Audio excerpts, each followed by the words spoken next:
Untuk menghadapi putusan ini Bang Rasman pulang, balik ke Indonesia kemarin kalau nggak salah.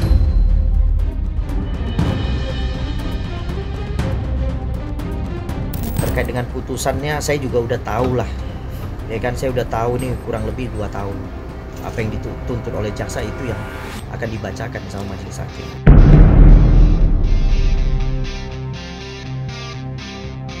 Ya udah pastilah, udah pasti. Karena satu, waktu persidangannya kan nggak objektif udah.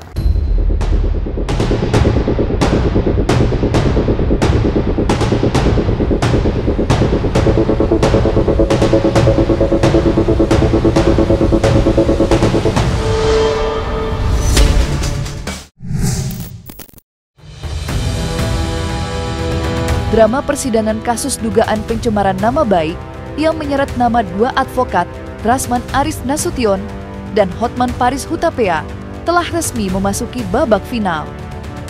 Pasalnya, sidang putusan akan diselenggarakan hari ini, usai sebelumnya sempat ditunda selama 1 pekan. Ya, setelah berjibaku di muka persidangan selama berbulan-bulan lamanya, kepastian nasib Rasman Arif Nasution akhirnya segera terjawab. Ketika dimintai tanggapan tentang persiapan jelang sidang putusan, pihak Rasman Arif Nasution mengaku telah siap sepenuhnya. Ya, Rasman Arif Nasution dikabarkan akan hadir secara langsung, walaupun kondisinya kini sedang sakit. Lantas seperti apakah persiapan pihak Rasman Arif Nasution dalam menunggu detik-detik putusan? Untuk menghadapi putusan ini Bang Rasman pulang, balik ke Indonesia kemarin kalau nggak salah, dan besok itu akan dilaksanakan pembacaan putusan. Pasti kita hadapin. Nggak ada selangkah pun kita nggak mundur kok, ini barang. Selangkah pun nggak mundur kita hadapin. Bang Rasman sebenarnya dari awal sudah siap. 4 minggu yang lalu ditunda oleh majelis hakim 3 minggu karena situasi ya. Kemarin itu kita nggak bisa sidang, Jakarta lagi rusuh, maka sidangnya online, kemudian ditunda oleh hakim 3 minggu. Sebenarnya masih kurang sehat, ya kan? Dia kan mengalami penyakit serius juga. Sebenarnya kurang sehat, tapi dia paksakan loh. Untuk menghadapi putusan dia paksakan. Ya dia mau nunjukin bahwa selangkah pun dia tidak mundur kok. Dalam kesempatan yang sama, Lecumanan selaku kuasa hukum Rasman Arif Nasution mengaku telah memiliki prediksi tentang akan seperti apa putusan hakim nanti. Menurutnya, majelis hakim akan menjatuhkan vonis yang sesuai dengan tuntutan jaksa, yakni kurungan penjara selama kurang lebih 2 tahun. Lantas, sudah tepatkah tuntutan tersebut menurut Lecumanan sebagai kuasa hukum Rasman? Serta bagaimanakah pula penjelasan Lecumanan terkait prediksinya itu? Terkait dengan putusannya saya juga udah tahu lah, ya kan, saya udah tahu nih kurang lebih 2 tahun apa yang dituntut oleh jaksa itu yang akan dibacakan sama majelis hakim. Enggak, udah nggak lagi. Stres gitu udah gak sih? udah nggak lagi, udah luas ya. Yang penting kita yakin Rasman benar, pihaknya benar, ya semua, ya mudah-mudahan hakimnya tergerak hatinya, hukum terbagus, kita yakin lah. Nah, emang benar kan, emang nggak salah kan emang semua udah terbukti itu sudah kan. Bangsa siap sekali. Seperti kemarin itu datang kan online tuh, tadi kan apa datang sih, kan dia sangat siap sekali gitu. Nggak ada, ternyata sudah nggak ada. Ini kan vonis yang tidak objektif. Kalau vonis yang objektif itu harusnya sama Iklim Hakim, 6 bulan. Ya ini vonis yang tidak objektif. Jadi menurut saya ini vonis yang menurut saya mungkin vonis bayaran. Ya kan, makanya didesak cepat-cepat gitu. Yang selanjutnya kemudian segera memvonis Bang Rasman gitu. Tapi pesan saya di sini ya, mungkin ini merupakan kemenangan bagi Bang Hotman, kemenangan sementara bagi Bang Hotman, tapi bukan juga merupakan kekalahan bagi Bang Rasman. Karena kenapa? Faktanya Bang Rasman sehat-sehat aja, baik-baik aja, tidak kemarin tidak ditahan kok. Artinya kan gitu ya. Kemudian pesan saya lagi kepada para hakim yang akan menjatuhkan vonis besok ini, ya kan, gunakan hati nurani. Tapi kalaupun ya kan, sudah mata sudah digelapkan oleh sesuatu hal, ya kan, saya cuma meminta hukum Tuhan nanti yang menindak hakim-hakim yang tidak berdasarkan objektivitasnya dan berdasarkan sesuatu. Jadi saya minta hukum Tuhan lah yang menindak mereka. Nantinya pasti saya yakin satu-satu akan kena azab, akan kena azab.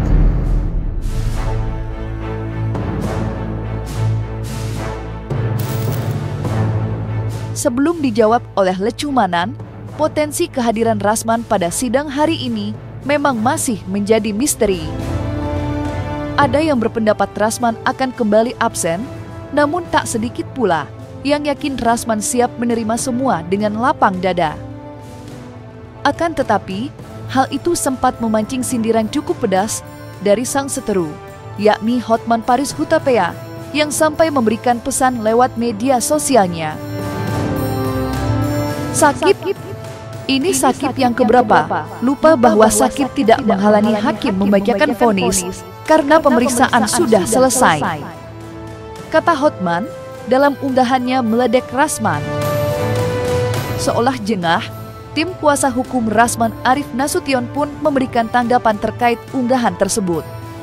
Lantas, seperti apa Lecumanan menyikapi gelagat Hotman Paris menjelang sidang putusan?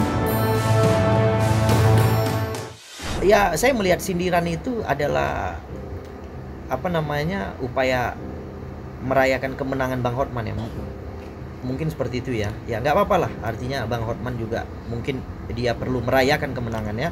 Tapi perlu saya sampaikan, ini bukan kekalahan bagi Bang Rasman. Ini hanya keberhasilan yang tertunda. Ya kan? Karena faktanya sampai ini hari Bang Rasman berada di luar. Tidak dilaksanakan penahanan dari tingkat pertama sampai pengadilan. Jadi faktanya Bang Rasman, kita belum kalah, ya kan? Dan ini adalah keberhasilan yang tertunda saja. Kita masih perlu perjuangan lagi untuk menggapai keberhasilan itu. Kalau bagi saya itu hak dia, hak Pak Hotman Paris. Namun kita harus sadari dan harus tahu bahwa Pak Hotman Paris tidak juga boleh seperti itu ya. Emang dia sempurna, emang dia tidak pernah melakukan kesalahan. Emang dia bakalan apa yang dilakukannya terhadap Bang Rasman, apakah dia puas dan tidak ada tabur tuai? Apa yang kita lihat tentang sahabatnya dia juga, yaitu Nikita Mirzani yang tabur tuai itu gitu. Dan kita yakin dan percaya apa yang dilakukannya itu akan dampak bagi dia sendiri. Hari ini dia euforia, merasa dekat dengan Pak Prabowo, merasa dekat dengan Pak Hasim. Jadi dia menelusuri perkara ini dengan sikap dan akan melakukan berupaya hukum dengan meminta kepada pihak agar Bang Rasman ditahan. Nah, jadi memang apa yang disampaikan Bang Hotman ya bisa boleh-boleh aja. Tapi saya lebih mendukung. Tapi kan pengadilan nggak mau. Kalau gitu Bang Hotman suruhlah pengadilan bacakan aja putusan tanpa kehadiran Bang Hotman, gitu aja kok, sederhana. Ya kan? Tapi pengadilannya nggak mau, gitu loh. Jadi kadang-kadang apa yang disampaikan Bang Hotman ini supaya kejadiannya terbalik kadang-kadang. Nah, dia ngomong seperti ini supaya kejadiannya itu terbalik, gitu. Yaitu apa? Supaya tetap pengadilan itu mendesak Bang Rasman itu datang. Berbicara soal agenda sidang lanjutan yang diselenggarakan di Pengadilan Negeri Jakarta Utara pada hari ini, memang tidak dapat dilepaskan dari kondisi kesehatan Rasman Arif Nasution. Pasalnya, masih segar diingatan bahwa agenda ini sejatinya diselenggarakan pekan lalu. Namun, karena kondisi kesehatan Rasman yang terbilang cukup parah, agenda sidang terpaksa ditunda selama 1 pekan lamanya. Dan dalam sepekan kebelakanglah, Rasman Arif Nasution menjalani rangkaian proses pengobatan yang bahkan memaksanya untuk terbang ke negeri jiran Malaysia. Lantas, seperti apakah penjelasan tim kuasa hukum mengenai kondisi kesehatan Rasman Arif yang terus menurun? Kala sidang sudah berada di depan mata. Ya, terkait dengan keadaan Bang Rasman, sebenarnya keadaan yang menurut saya kurang baik ya. ya kan, dalam hal apa? Dalam hal Bang Rasman itu dirawat di Malaysia. Kemarin mengambil second opinionnya di Malaysia, perawatan di Malaysia terkait dengan sakit yang dialami. Bang Rasman sekarang di Rumah Sakit Penang. Kita nggak tahu rumah sakit apa ya. Cuman kalau Bang Rasman tidak dibawa sesegera mungkin, dia akan mengalami stroke atau lumpuh. Itu benar-benar kita khawatirkan.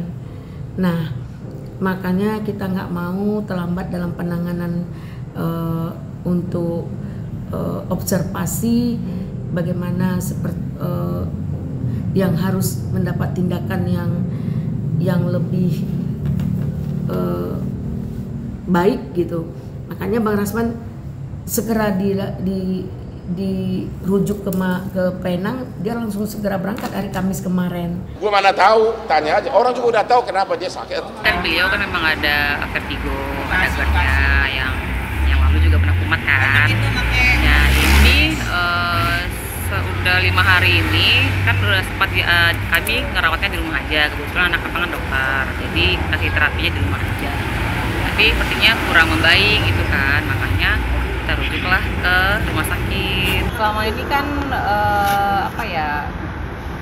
permintaan sih masih kami pikir masih bisa oke lah kan di rumah gitu kan, karena kan yang ada dokter anaknya juga kan yang ngasih terapis apa segala macam. Jadi kita coba di rumah dulu. Sepertinya Bang Rasman tidak kunjung membaik, makanya merujuklah ke rumah sakit gitu. Karena kita kasih semuanya dari hasil ronsen, CT scan, terapi semuanya kita kasih ke pihak hakim dan ini. Ini pencetusnya kemarin tuh minum kopi gitu, kopi hitam ya.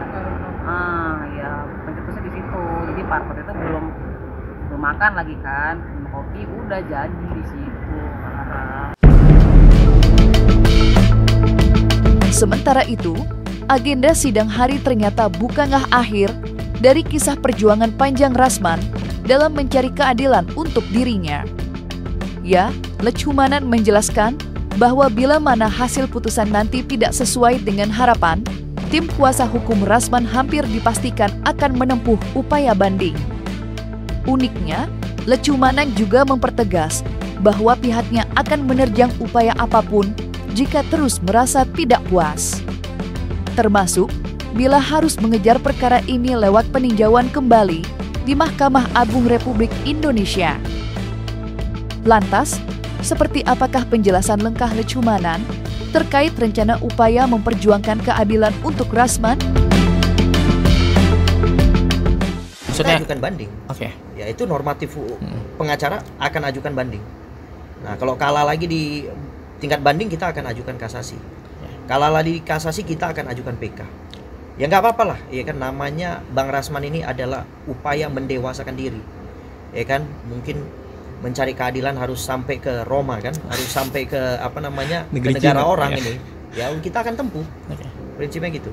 Jadi kata sebulan itu udahlah Rasman, terimalah nasibmu.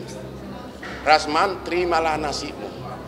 Pulanglah kau ke kampung, mengembala bebek atau mandi di sungai mengembala kerbau. Itu saran saya, hidupmu akan lebih tenang. Ini hanya saran loh ya. Jika hakim berpendapat lain dari permohonan kami, kemudian dia mensepelekan apa yang terjadi dengan Bang Rasman, itu kita tentu akan melakukan upaya hukum, yaitu banding atau melakukan upaya hukum dalam etik lah ya. Yang selama ini kita heran juga kenapa laporan-laporan kita kepada pihak yang berkompeten seperti KY, Mahkamah Hakim Agung gitu ya, terus belum terrealisasi sebagaimana yang kita harapkan. Apa yang terjadi dari Bang Rasman sesuai dengan permintaan kita atas nama PH-nya gitu. Kita akan hadapin sampai ke MA. Kita akan hadapi putusan itu sampai ke MA. Ya kan? Mungkin ini hari kita menghadapi hakim yang tidak menggunakan pandangan hukum yang baik. Ya mungkin saja nanti di pengadilan tinggi ada hakim yang punya nurani yang lebih baik gitu. yang bisa memutus itu lebih objektif gitu.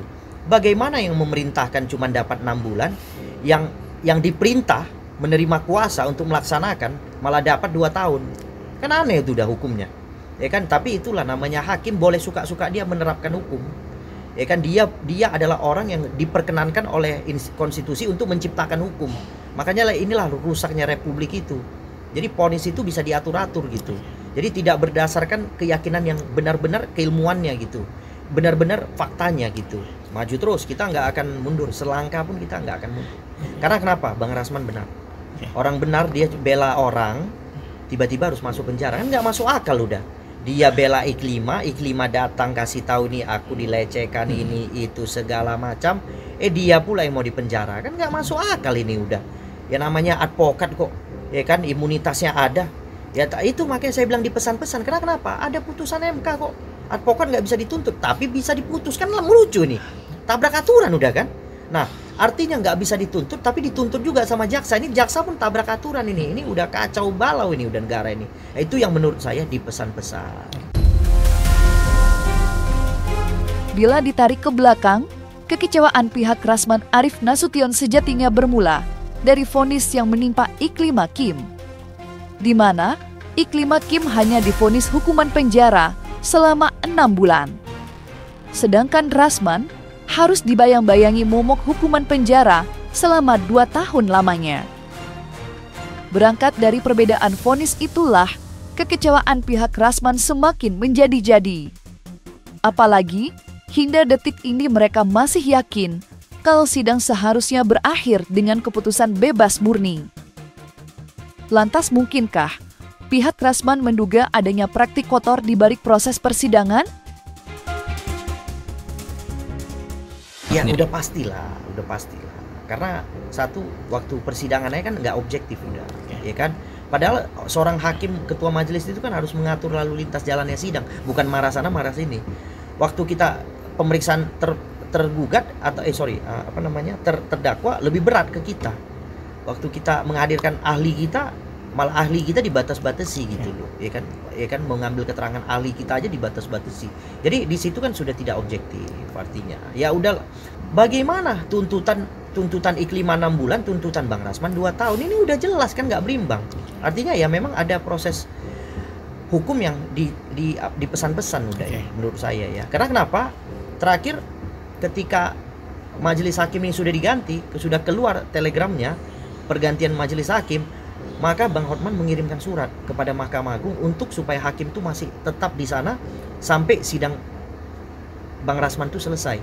Nah, akhirnya keluarlah penetapan dari ketua pengadilan yang mengatakan hakim itu di situ aja dulu sampai proses ini selesai gitu. Ini kan udah jelas kan nggak objektif udah.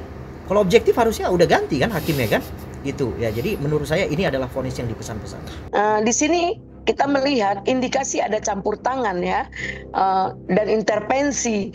Kita tidak dapat menyebutkan gimana intervensinya, namun sebenarnya hakim ini sudah dipindahkan secara prosedur.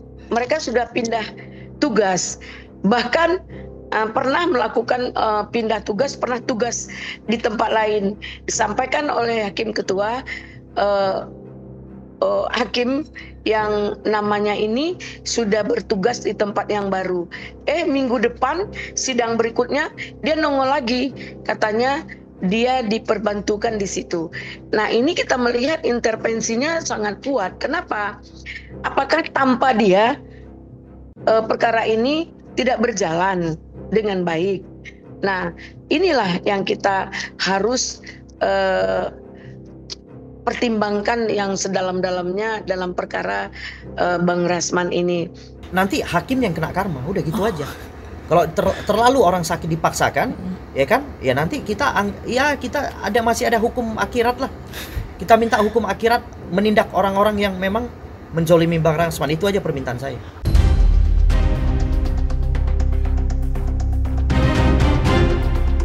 Nah, selesai sudah Cumi Lovers. Jangan lupa untuk like, subscribe, dan juga share channel YouTube Cumi Cumi.